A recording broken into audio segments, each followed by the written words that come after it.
Muito bem, irmãos.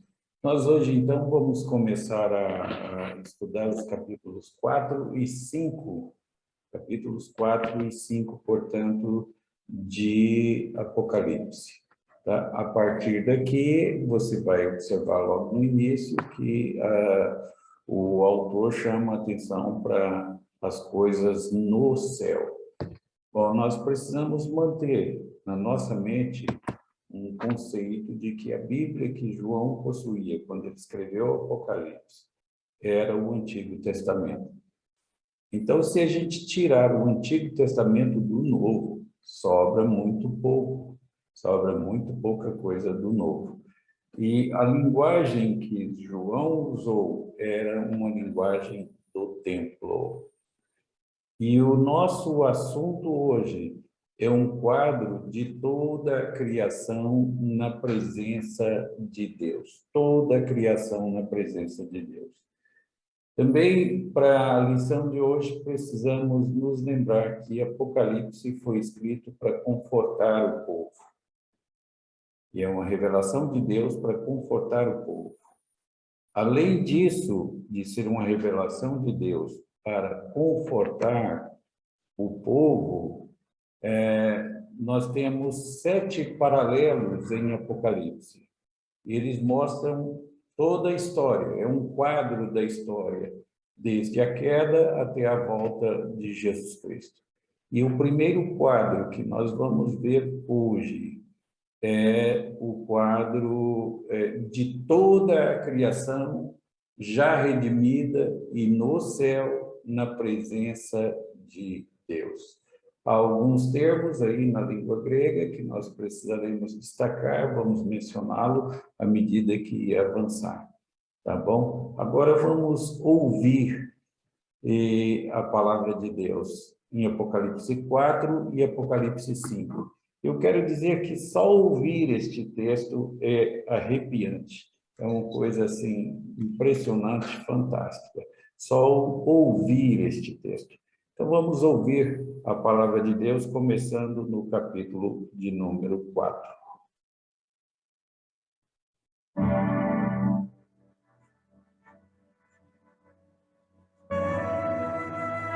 Capítulo 4.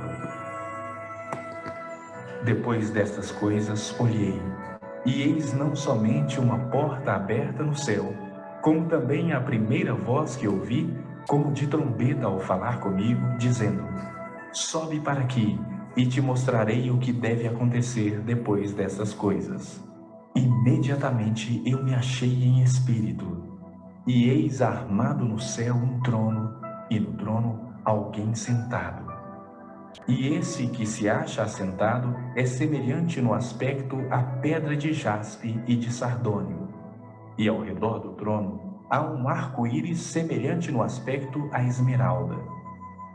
Ao redor do trono há também 24 tronos, e assentados neles 24 anciãos vestidos de branco, em cujas cabeças estão coroas de ouro.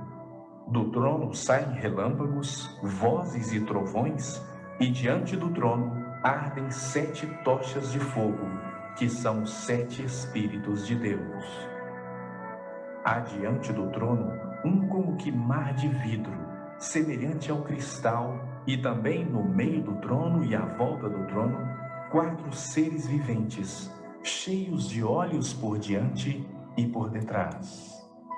O primeiro ser vivente é semelhante a leão, o segundo, semelhante a novilho, o terceiro tem o rosto como de homem, e o quarto ser vivente é semelhante à águia quando está voando.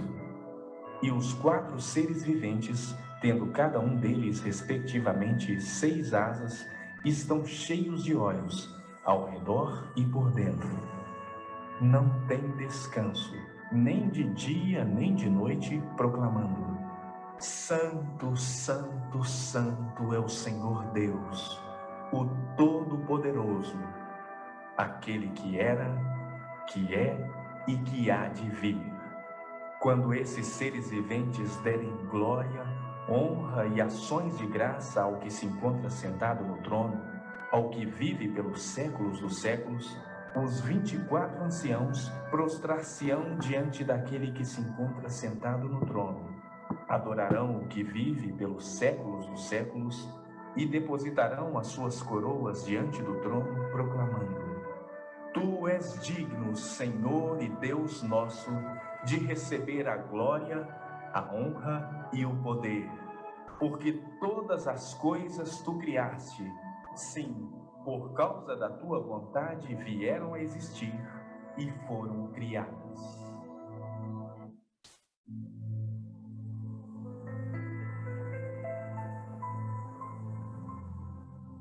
Capítulo 5.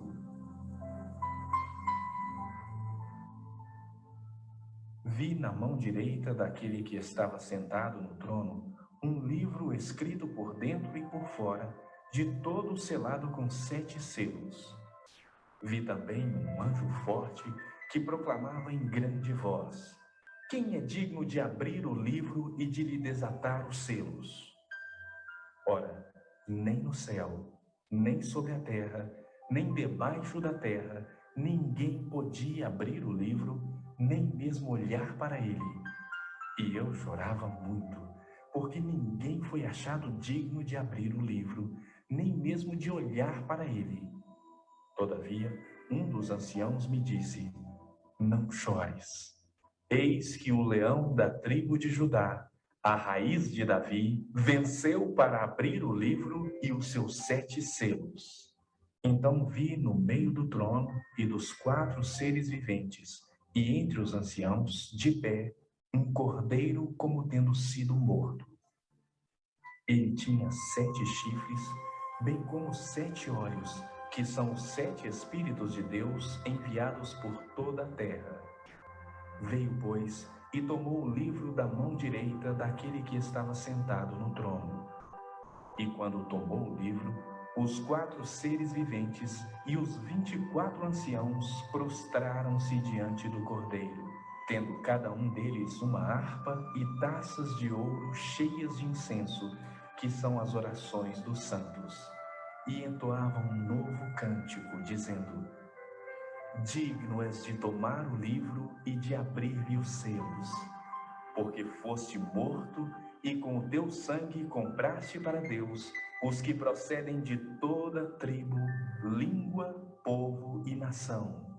E para o nosso Deus os constituíste reino e sacerdotes, e reinarão sobre a terra. Vi e ouvi uma voz de muitos anjos ao redor do trono, dos seres viventes e dos anciãos, cujo número era de milhões e milhares de milhares, proclamando em grande voz: Digno é o Cordeiro que foi morto de receber o poder e riqueza e sabedoria e força e honra e glória e louvor. Então, ouvi que toda criatura que há no céu e sobre a terra, debaixo da terra e sobre o mar, e tudo o que neles há, estava dizendo: Aquele que está sentado no trono e ao Cordeiro, seja o louvor e a honra e a glória e o domínio pelos séculos dos séculos. E os 4 seres viventes respondiam: Amém. Também os anciãos prostraram-se e adoraram. Muito bem, assim temos ouvido a palavra de Deus e oramos para que o Senhor tenha misericórdia de nós e inscreva a sua palavra inerrante em nosso coração, para que não pequemos contra ele. Bem, este é um capítulo, ou são capítulos maravilhosos do livro de Apocalipse. E é por esta razão que o livro foi escrito para confortar o povo. É um quadro do céu, que mostra aqui, um quadro do céu. Logo no início, o autor já informa que é um quadro do céu. E o que nós destacamos logo no início do capítulo é o termo trono. A totalidade da criação está na presença de Deus. A igreja e o cordeiro e o livro selado. Então, que é a totalidade da criação, isso nós podemos ver de forma muito clara no capítulo 5, no verso 13. Então, ouvi que toda criatura que há no céu e sobre a terra, debaixo da terra e sobre o mar, e tudo que neles há. Então, isso aqui é a totalidade da criação na presença de Deus. E totalidade da criação redimida na presença de Deus. Então, um quadro fantástico, um quadro maravilhoso. E nós precisamos manter isso em nossa mente para entender cada parte do texto, tanto do capítulo 4 quanto do capítulo 5. E é nosso propósito mostrar aí o significado de cada uma dessas figuras aí, para entendermos de forma clara o ensinamento desta passagem sem igual. Passagem de grande conforto para todos nós, uma coisa de fato maravilhosa. Então, sendo assim, vamos lembrar que a linguagem é do tempo. E a Bíblia que João usou era o Antigo Testamento. As citações são do Antigo Testamento, tá certo? E vamos destacar alguns termos aqui que são importantes para compreendermos a passagem, tá bom? Então vamos lá. Um quadro do céu com o trono, a totalidade da criação, a igreja, o cordeiro e o livro selado. São os tópicos que são apresentados nestes dois importantíssimos capítulos de entrada para os assuntos celestiais, como João diz aí. Ele, o ancião, chama e sobe para cá. João estava na ilha de Patmos, né? E essa ilha é bastante conhecida e bastante estudada. 20 quilômetros de comprimento, 10 quilômetros de largura. Era uma ilha prisão. Levavam-se as pessoas para lá e deixavam lá. Cheia de rochas e afastada do resto do mundo. A realidade de João era desconfortável, ele já era muito idoso, era solitária e com muito sofrimento. E ali ele experimentou uma outra realidade. Ali ele conheceu sobre isso. Você vive em Patmos. E mesmo que haja ondas de assalto aqui, ondas de assalto ali, problemas de toda a natureza, de saúde, de todo modo, é preciso saber que nós vivemos em Patmos. E nós podemos reagir a tudo isso e ter uma nova realidade, uma realidade diferente, né, de tudo isso que acontece ao nosso redor. Nós temos aí um mundo sórdido, em que só tem valor o aqui e agora. E em meio às dificuldades, há outra realidade a ser experimentada por aqueles que creem. É a nossa esperança. E então o Apocalipse mostra a nossa grande vitória. E não é que nós vamos ser salvos e vamos para o céu. Vejam lá em Efésios, no capítulo 2, no verso 6, que diz que Deus nos ressuscitou e nos fez assentar nos lugares celestiais em Cristo Jesus. Ora, nós nem morremos, como é que nós já ressuscitamos? Bem, eu já expliquei isso. Do ponto de vista da eternidade, tudo é tempo presente para Deus. Quando Deus diz assim, eu sou o alfa e eu sou o ômega, ele devia ter dito, eu fui o alfa e eu serei o ômega, mas ele disse, eu sou o alfa e eu sou o ômega. E por que que ele diz? Porque para ele tudo é tempo presente. Eternidade não é tempo sem fim. Eternidade é uma situação em que tudo é presente. Deus está lá agora, no dia da criação, é tempo presente para Deus. E Deus também está lá no céu. com o seu povo, como está descrito no capítulo 4 de Apocalipse e no capítulo 5, e isso é tempo presente para ele.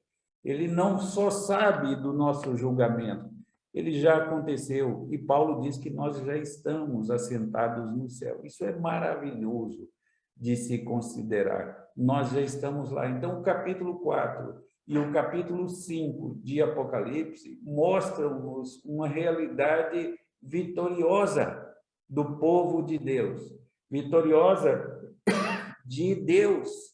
E, portanto, não há com que nos preocuparmos neste mundo. Aconteça o que acontecer, não há com que nos preocuparmos jamais. Tá bom? Então, vamos entrar aí no nosso texto propriamente. E a primeira coisa que vamos ver é a visão que nós temos aí do trono de Deus. A visão do trono de Deus. E o texto diz assim, depois destas coisas. Bom, essa é uma expressão muito comum no livro de Apocalipse e que marca uma divisão de perícope em muitos casos. Em grego, isso é metatauta, depois dessas coisas, e nós temos aí olhei, isso, o livro de Apocalipse, e agora a passagem que nós vamos estudar hoje, ela mostra esse verbo eidom, e é um verbo importante, porque o livro de Apocalipse são coisas que João viu, e são coisas que João ouviu. Então, ele é uma testemunha ocular disso, ele viu essas coisas, e ele ouviu essas coisas, para depois registrar para nós. Vamos dizer que o livro de Apocalipse é um registro de fatos da eternidade, tá? E você pode se alegrar nisso, e os seus sofrimentos aqui e as coisas do presente século são nada perante a realidade da criação de Deus. Então, depois dessas coisas, olhei, e eis não somente uma porta aberta no céu, como também a primeira voz que eu vi, como de trombeta ao falar comigo, dizendo, sobe para aqui, e te mostrarei o que deve acontecer. Novamente a expressão metatauta, depois destas coisas, imediatamente eu me achei em espírito, e eis armado no céu um trono, e no trono alguém sentado, e esse que se acha assentado é semelhante no aspecto à pedra de jaspe e de sardônio. E ao redor do trono há um arco-íris semelhante no aspecto à esmeralda. Não é? Então, essa é a introdução das coisas que acontecem no céu. Metatauta, depois dessas coisas, significa depois desse período da igreja aqui na Terra, depois da descrição lá das 7 igrejas. E perante o trono, então, nós temos um trono que aparece 14 vezes só no capítulo 4. Bom, isso mostra que o assunto principal do capítulo 4 é trono, ou pelo menos o que impressionou mais João na visão que ele teve, que Deus lhe deu do céu, aquilo que chamou mais atenção foi essa visão do trono. E ele, tudo que ele fala aí no capítulo é trono. E eu comparo essa visão aí, mais ou menos como o pessoal que vai para Disney, e lá tem um castelo, o Castelo da Cinderela, e você passa por um túnel e depois você vê o castelo. E quando você vê o castelo, você não consegue tirar os olhos dele, tão impressionante que é. E até você se acostumar com aquela visão, tudo você faz, você volta para o castelo tão maravilhoso, tão impressionante que é. Assim, João, quando entrou no céu, quando teve a visão do céu, e ele viu o trono, então tudo que ele fala no início é trono, e ele repete o termo trono aí muitas vezes, porque ele ficou impressionadíssimo. Bom, o que mostra isso? É de onde Deus governa. Existe uma ideia por aí defendida que há uma guerra entre o bem e o mal. Não é verdade. O Salmo 93 diz claramente, o Senhor reina, e Ele está no trono. ele governa. E se Deus quisesse, bastaria a sua vontade para que Satanás deixasse de existir. Não é verdade que existe uma luta entre Deus e o diabo. Não é verdade. Se Deus quisesse, Deus poderia simplesmente fazer o diabo deixar de existir. Deus está no trono e Deus governa. Deus é que dirige todas as coisas. Nada do que acontece no mundo está fora do trono, do propósito de Deus. Nós vamos ver isso de forma clara. Então, quando levado ao céu, João só tem olhos para o trono de Deus. E eu reconheço que é uma visão fantástica e maravilhosa, porque eu também só iria olhar para o trono de Deus. Essa ideia de Deus no controle é uma ideia que me traz muito descanso. É uma ideia. E vocês que estão começando no ministério, eu aprendi uma coisa quando seminarista que me ajudou muito em todo o meu ministério. Eu aprendi que quem serve a Deus só deve esperar compreensão e algum retorno de Deus, não de homens, mas de Deus. E isso é importante. E Deus está controlando tudo, Deus está governando tudo, Deus está governando o mundo. Entender isso é tirar um peso de sobre os nossos ombros. Isso é maravilhoso. E só depois, então, João passa a notar outras coisas e o que estava em volta do trono. Essa visão do trono, então, o assunto principal do capítulo 4 é este, é o trono de Deus. Deus está no controle. Isso é altamente confortador. Entender que o mundo não está entregue a um destino cego, que o mundo está nas mãos de Deus e que Deus governa. E então, nós temos aí nos versos 4, no verso 4, a primeira figura que os 24 anciãos, os 24 anciãos. E diz assim, ao redor do trono há também 24 tronos, e assentados neles 24 anciãos, vestidos de branco, em cuja cabeça estão coroas de ouro. Capítulo 4, verso de número 4.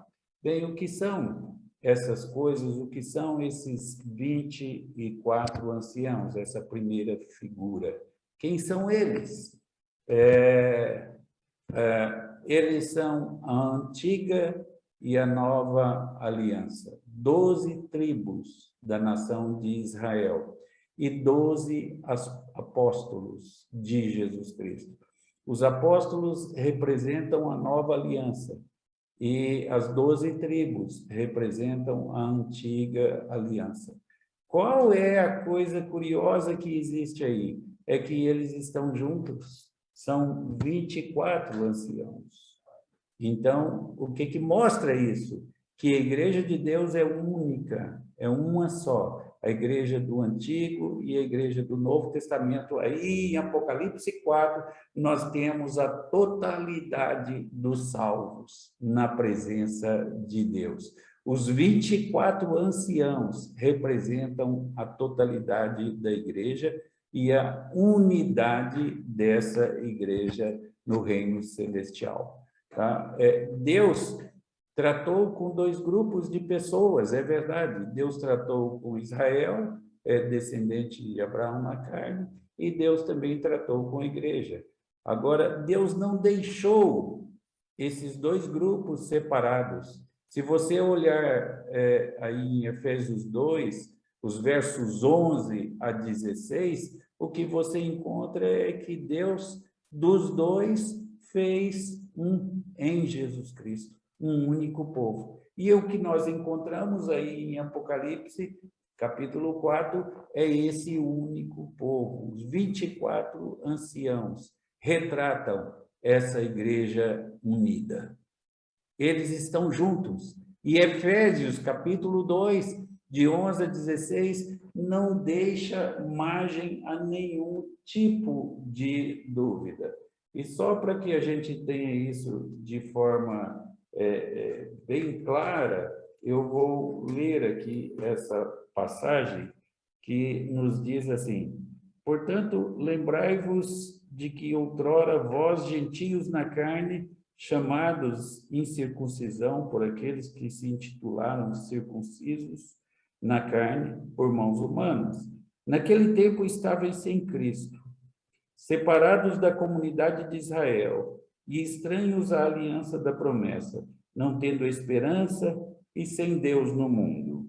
Mas agora, em Cristo Jesus, vós que antes estáveis longe, fostes aproximados pelo sangue de Cristo. Porque ele é a nossa paz, o qual de ambos fez um. Não resta margem à dúvida, de ambos os povos fez um, gentios e judeus. Qual de ambos fez um, e tendo derribado a parede da separação que estava no meio, a inimizade. Deus derrubou isso em Cristo Jesus. Ele diz, ele aboliu, verso 15, aboliu na sua carne a lei dos mandamentos na forma de ordenanças, para que dos dois criasse em si mesmo um novo homem, fazendo a paz. E reconciliasse, diz o verso 16, ambos em um só corpo com Deus, por intermédio da cruz, destruindo por ela a inimizade. Não tem como. Você pode fazer todo tipo de exegese que quiser e torcer do jeito que quiser essas palavras de Jesus aqui, de Paulo aqui, mas não é possível mudar isso. De ambos os povos, judeus e gentios, Deus fez um único povo, uma única igreja. Então, esses 24 anciãos representam as 12 tribos de Israel e representam os 12 apóstolos, representam, então, a igreja do Novo Testamento, a igreja dos nossos dias. É isso que o texto representa. E neste caminho é que devemos andar, tá bom? Então, os 24 anciãos, nós temos aí já a resposta do que eles vêm a ser, confirmado por Efésios. Então, o sacerdócio do Antigo Testamento, também, nós tínhamos lá 24 grupos que faziam rodízio nos deveres sacerdotais. E nas festas especiais, os 24 grupos iam juntos ao templo. Isso era simbolismo do templo. Agora, por essa razão, eu disse para vocês que o livro de Apocalipse faz uso da linguagem do templo. Portanto, isso é muito importante. Faz uso do Antigo Testamento e da linguagem do templo. Ok, vamos ver um pouco mais aí. Nós temos os versos 5 e 6, nós temos tochas e um mar. É o que nós temos nos versos 5 e 6. E veja aí que tudo é muito simples. Diz aí, ó, do trono saem relâmpagos, vozes e trovões. E diante do trono ardem 7 tochas de fogo, que são 7 Espíritos de Deus. E há diante do trono um como que mar de vidro, semelhante ao cristal. Tá? Este é o ensinamento que nós temos aí. Se você, só para a gente começar a entender esse versículo, esses 2 versículos, e que ardem diante dele 7 tochas de fogo, que são os 7 Espíritos de Deus. Então, eu preciso de ir para Apocalipse, para Isaías, o Antigo Testamento, a Bíblia que João usou, e no capítulo 11, e nós encontramos esses 7 Espíritos de Deus, no verso 2. O que são essas 7 tochas de fogo? Ou esses 7 Espíritos de Deus, mencionados aí no capítulo 4, os versos 5 e 6. Diz assim, Isaías 11, verso 2. Repousará sobre ele o Espírito do Senhor, o Espírito de sabedoria e de entendimento, o espírito de conselho e de fortaleza, o espírito de conhecimento e de temor do Senhor. São 7 espíritos aí. Se você contou ou que quiser contar, pode ver que são 7 espíritos. Isso aqui, o número 7, significa plenitude e totalidade. Então, o que quer dizer é que sobre o rebento de Jessé estaria a plenitude de Deus, a totalidade de Deus, cujos olhos está em todos os lugares da terra. Por quê? Porque Deus é onipresente. Por essa razão, seus olhos estão em todos os lugares da terra. Veja, não há dificuldade. E eu tenho aí, depois diante do trono, novamente ele falando, como que um mar de vidro. Isso, se você abrir sua Bíblia no livro dos Reis, no primeiro livro dos Reis, e no capítulo de número 7, dos versos 23 até 26, aí você tem o seguinte ensinamento. Diz aí, fez também um mar, olha aí, um mar de fundição, redondo de 10 côvados, de uma borda até a outra, e de 5 de altura, e um fio de 30 côvados era a medida de sua circunferência. Por baixo da sua borda, em redor, havia colossíntidas, 10 em cada côvado, estava em 2 fileiras fundidas, quando se fundiu o mar. E assentava-se o mar sobre 12 bois, 13 olhavam para o norte, 3 para o ocidente, 3 para o sul e 3 para o oriente. O mar apoiava-se sobre eles. O que era esse mar? Bom, esse mar era o seguinte, era uma grande bacia da purificação, que as pessoas se lavavam antes de entrar no templo. E era chamado de mar.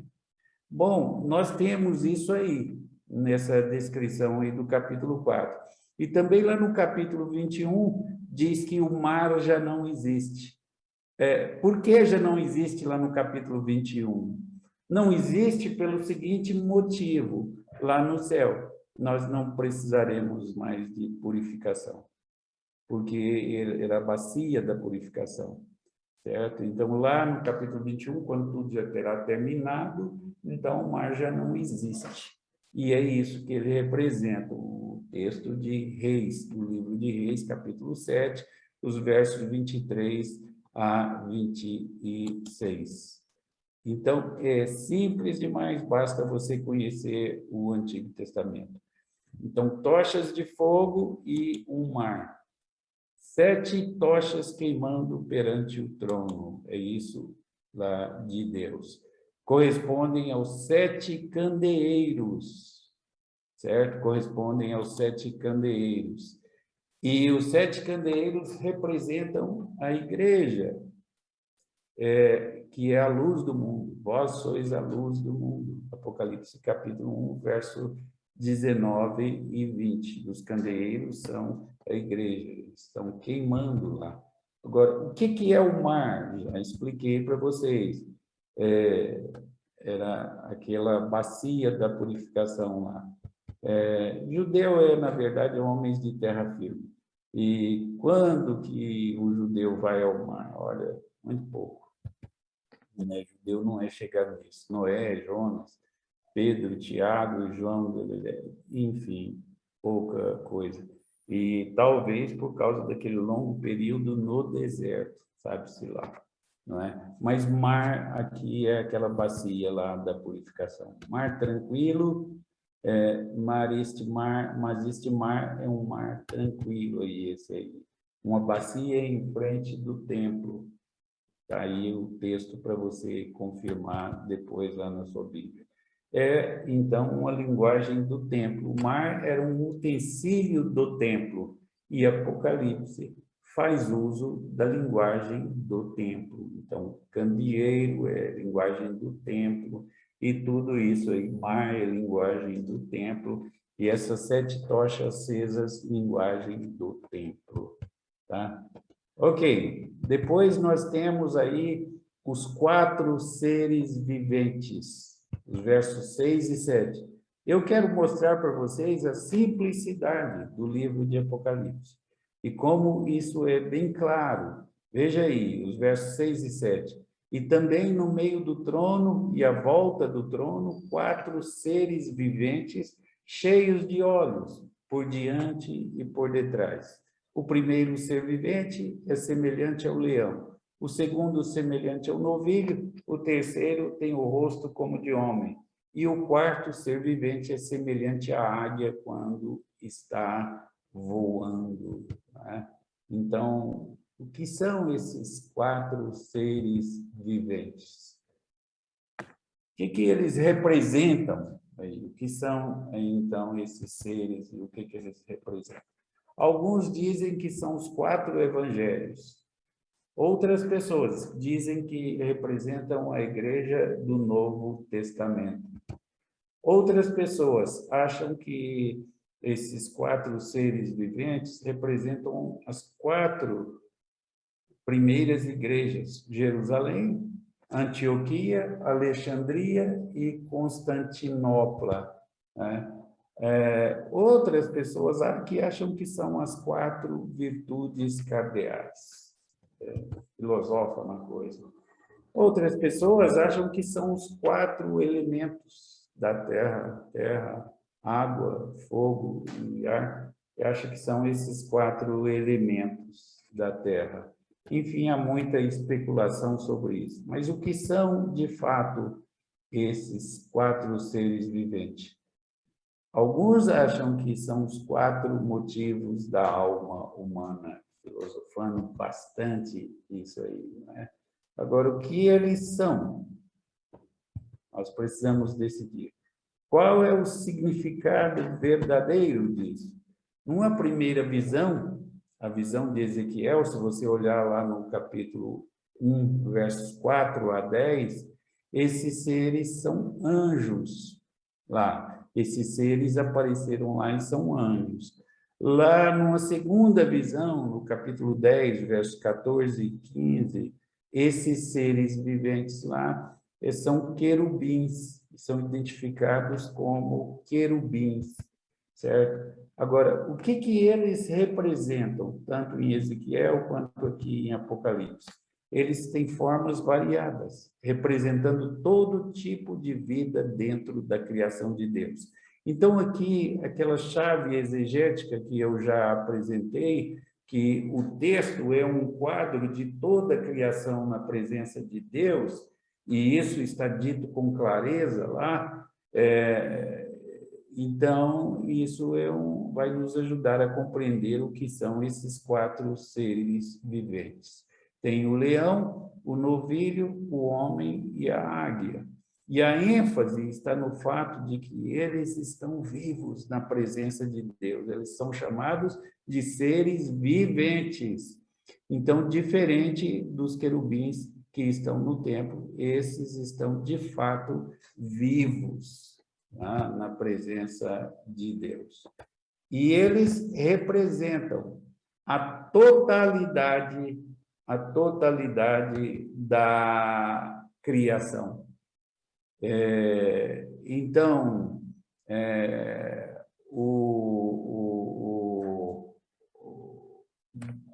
só para a gente recordar aí, ó, o que tem rosto de homem representa a humanidade. O que tem rosto de águia representa os animais alados. O de boi, os animais domésticos. E o de leão representa os animais selvagens. Isso representa, portanto, todos os seres vivos na presença de Deus. É a totalidade da criação na presença de Deus. É isso que eles representam. Ok. Então, nós temos agora uma visão de santidade aí nos versos 8 a 11, que nos dizem assim: E os 4 seres viventes, tendo cada um deles, respectivamente, 6 asas, estão cheios de olhos ao redor e por dentro, e não tem descanso, nem de dia, nem de noite, proclamando: Santo, Santo, Santo é o Senhor, Deus, o Todo-Poderoso, aquele que é e que há de vir.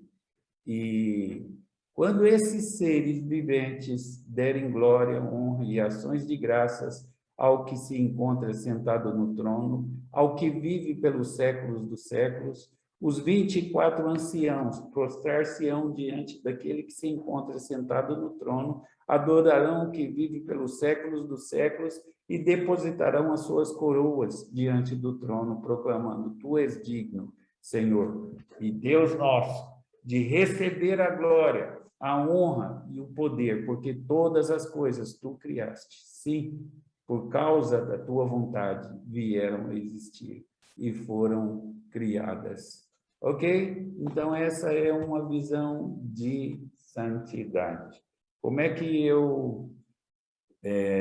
da santidade de Deus, qual a aplicação disso? Qual é o foco aí? O foco é, sem dúvida, a santidade de Deus. Quando João quer enfatizar alguma coisa, como judeu, ele repete, porque nós não temos superlativos em hebraico, tá? Ele faz, então, uso da repetição. Quando Jesus diz, por exemplo, assim, na verdade vos digo, significa uma verdade indisputável, uma coisa impressionante, né? E quando lá no Antigo Testamento nós temos Kadosh, Kadosh, Kadosh, Yahvé de Sebaot, então isso significa santo, santo, santo, o Senhor dos Exércitos. Não é que seja uma referência à Trindade. Muita gente desavisada pensa que essa saudação é uma referência à Trindade, porque fala 3 vezes santo, né? Não é. É um superlativo, chamado de plural de majestade. Mas não só de plural de majestade, né? Mas é uma ênfase superlativa, essa é a palavra que eu queria encontrar, uma ênfase superlativa à santidade de Deus. Quando se repete 2 vezes, significa muito santo. Agora, 3 vezes, não tem nem como dizer o quanto é santo. Então, esta é uma ênfase na santidade de Deus, plena de Deus. Então, Deus é santo, Deus é santíssimo, Deus é muito santo. É isso aí. Então, ele não é um homem velho, agradável, com bigode, com barba branca. Ele não é meramente o nosso igual, não é. Ele é o Deus santo do universo, criador do universo. E diante da sua presença era possível ter melhor entendimento disso. E então, o que os seres, os 4 seres viventes fazem? Eles honram a santidade de Deus. Todo joelho se dobrará a Deus. Todo ser que respira vai reconhecer isso e vai louvar a Deus. Este é o ensinamento desta passagem. Ou seja, a criação dando glórias a Deus. Isso nós já vimos lá em Gênesis, no capítulo 1, no final, no 7º dia, quando toda a criação se reúne com o Criador. E agora, aqui em Apocalipse, é uma referência a isso, ao dia em que toda a criação, os seres viventes e o que eles representam, vai comparecer diante de Deus, do trono de Deus no céu. E as igrejas, a igreja, os 24 anciãos estão lá. E estão todos os seres viventes. Isso é impressionantíssimo. Não tinha Patmos que competisse com isso. Não tem sofrimento nesta vida que se compara com a glória do porvir. Então, nós podemos saber que a glória do porvir é muito maior do que qualquer sofrimento pequeno que nós, porventura, tenhamos que passar aqui. A nossa glória no porvir é muito grande, a glória de Deus no seu povo. Ok, então, um pouco mais. Vamos aí no capítulo 5, os versos de 1 a 5. Aí aparece o livro e os 7 selos, tá? Então, nós temos assim, vi na mão direita daquele que estava sentado no trono um livro escrito por dentro e por fora e de todo selado com 7 selos. Isso é importante. E vi também um anjo forte que proclamava em grande voz: quem é digno de abrir o livro e de lhe desatar os selos? Ora, nem no céu, nem sobre a terra, nem debaixo da terra, ninguém podia abrir o livro, nem mesmo olhar para ele. Essa é a colocação. E o que vem a ser? João diz assim: e eu chorava muito, porque ninguém foi achado digno de abrir o livro, nem mesmo de olhar para ele. Todavia, um dos anciãos me disse: não chores, eis que o leão da tribo de Judá, a raiz de Davi, venceu para abrir o livro e os seus 7 selos. Então, a pergunta é, aí vai ser aberto um livro com 7 selos. E o que vem do livro deve ser bom. Por que que eu sei que deve ser bom? Eu sei porque João chorava muito quando ele pensou que ninguém podia abrir o livro. Então, é o livro da redenção. É o livro da redenção, da criação de Deus, da vitória de Deus sobre todas as coisas. E quando João achou que ninguém era capaz sequer de olhar para o livro, então ele chorou muito. Ele chorou muito, mostrando que toda a expectativa dele é que o desenrolar deste rolo aí, deste livro aí, mostrasse a salvação do povo de Deus. Então, ele chorou muito quando viu que ninguém era digno sequer de olhar para o livro e os 7 selos. Aí alguém, o ancião, disse: olha, não chore, porque o leão da tribo de Judá, tá? É um título de Jesus. Aí muda o foco e passa para o leão da tribo de Judá. A atenção se volta para a mão direita de Deus. A tradução diz livro, aí, ó. Mas o contexto indica que, na verdade, era um rolo de papiro. E este não é o primeiro rolo assim que a Bíblia menciona. Se você vai lá em Ezequiel, no capítulo 2, nos versos 9 e 10, nós temos isso lá. É a Bíblia que João usou. Então, esse rolo que foi aberto. E a mensagem de advertência que nós temos era, então, uma mensagem importante, porque ela continha os planos de Deus para o povo de Deus. Por essa razão, João chorou muito quando pensou que o livro não podia ser aberto.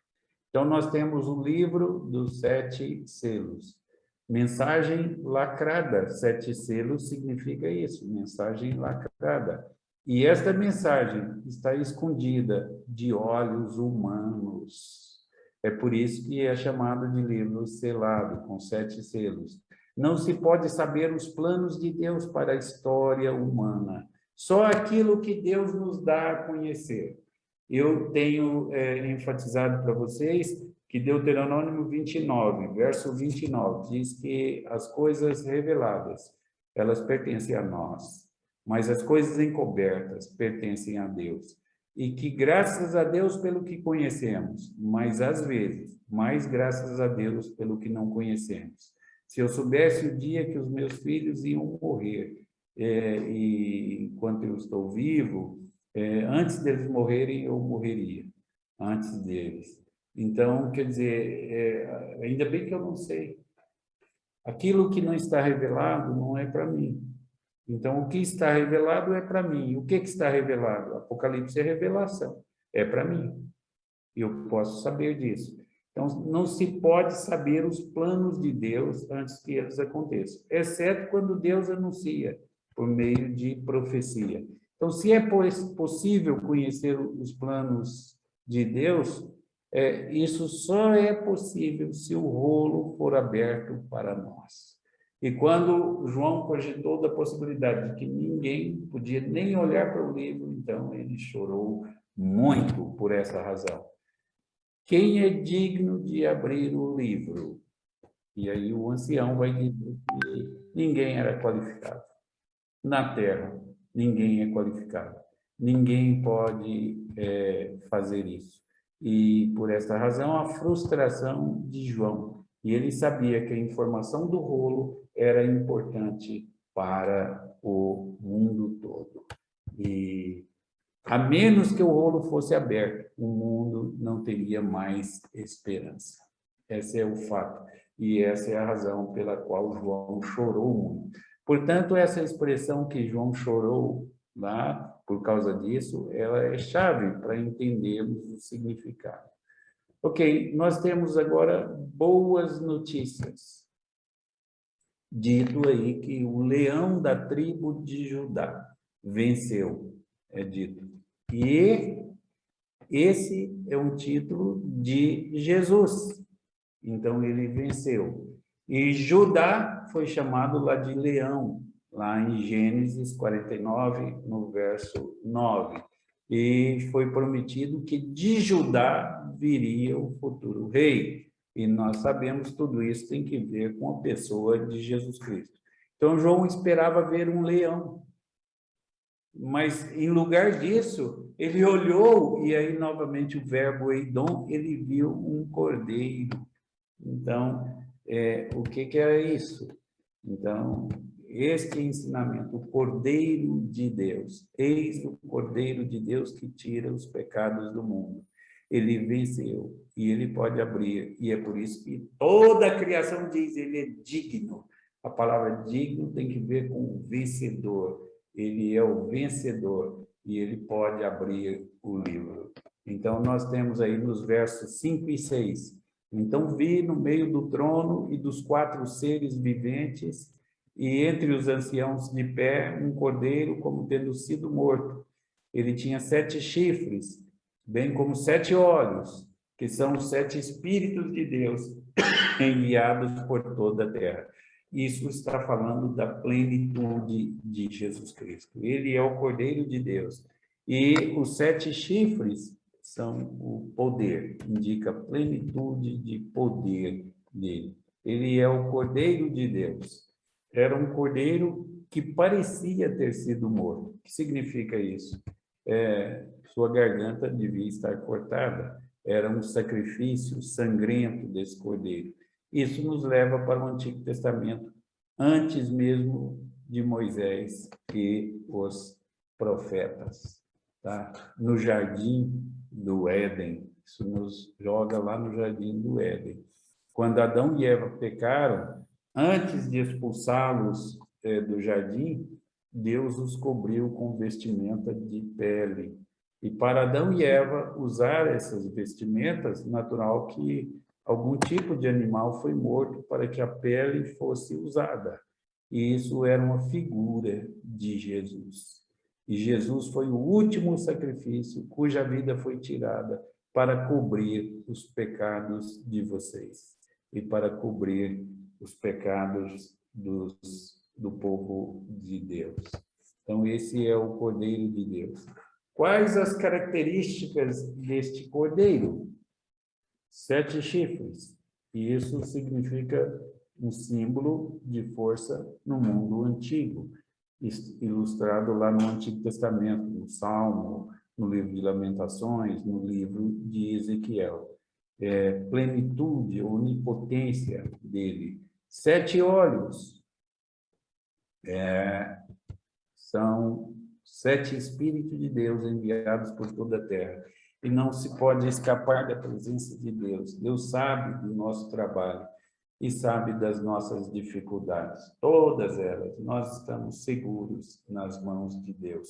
A Bíblia diz claramente lá no capítulo 1 de Apocalipse que os pastores estão nas mãos de Deus. Isso é maravilhoso e confortante. O livro de Apocalipse é conforto do início ao fim. É maravilhoso, aí é a figura da nossa vitória. E não é que nós chegaremos lá, não, nós já estamos lá do ponto de vista de Deus, do ponto de vista da eternidade. Nós já estamos lá. Ok, agora nós temos aí a vitória desse cordeiro, descrita aí, tá? Nós lemos assim: veio, pois, e tomou o livro da mão direita daquele que estava sentado no trono, e quando tomou o livro, os 4 seres viventes e os 24 anciãos prostraram-se diante do cordeiro, tendo cada um deles uma harpa e taças de ouro cheias de incenso, que são as orações dos santos, e entoavam novo cântico, dizendo: digno és de tomar o livro e de abrir-lhe os selos. Por quê? Porque foste morto, e com teu sangue compraste para Deus os que procedem de onde? De toda tribo, língua, povo e nação. E para nosso Deus os constituíste reino de sacerdotes, reinos e sacerdotes, e reinarão sobre a terra. A totalidade da criação de Deus. Todo ser que respira vai louvar a Deus. Então, a vitória do cordeiro, um cordeiro vitorioso, não é? Normalmente, nós não pensamos em cordeiros como vitoriosos. Um cordeiro é um animal que você pensa nele mais como vítima. E você pensa em cordeiros que são levados para a morte e desamparados, né? Mas não, a vitória dele foi na morte, exatamente a sua morte, que é o elemento da sua vitória. Mas sem desamparo, e em sua morte, esse cordeiro foi vitorioso. Mas em seu desamparo e em sua morte, ele foi vitorioso. E com o seu sangue, ele comprou homens de toda tribo e língua e povos e nações. É o que nós encontramos lá em Apocalipse 7, verso 9 também. E porque ele venceu, há uma promessa de que você vencerá também. Pode olhar na primeira carta de João, no capítulo 5, o que nós temos lá do mesmo autor, uma definição do que vem a ser um vencedor. Então, no capítulo 5, no verso 4 da primeira carta de João, nós temos assim: porque tudo que é nascido de Deus vence o mundo. E esta é a vitória que vence o mundo, a nossa fé. Quem é o que vence o mundo? Senão aquele que crê ser Jesus, o Filho de Deus. Então, esse é o vencedor. No livro de Apocalipse, só tem promessa para o vencedor. Quem é o vencedor? Aquele que acredita em Jesus Cristo. E porque ele venceu, você também vencerá. Então, este é o quadro da totalidade da criação na presença de Deus, o Criador. Ok? Deus assim nos abençoe e nos fortaleça para enfrentar as dificuldades de Patmos, com as esperanças de Apocalipse.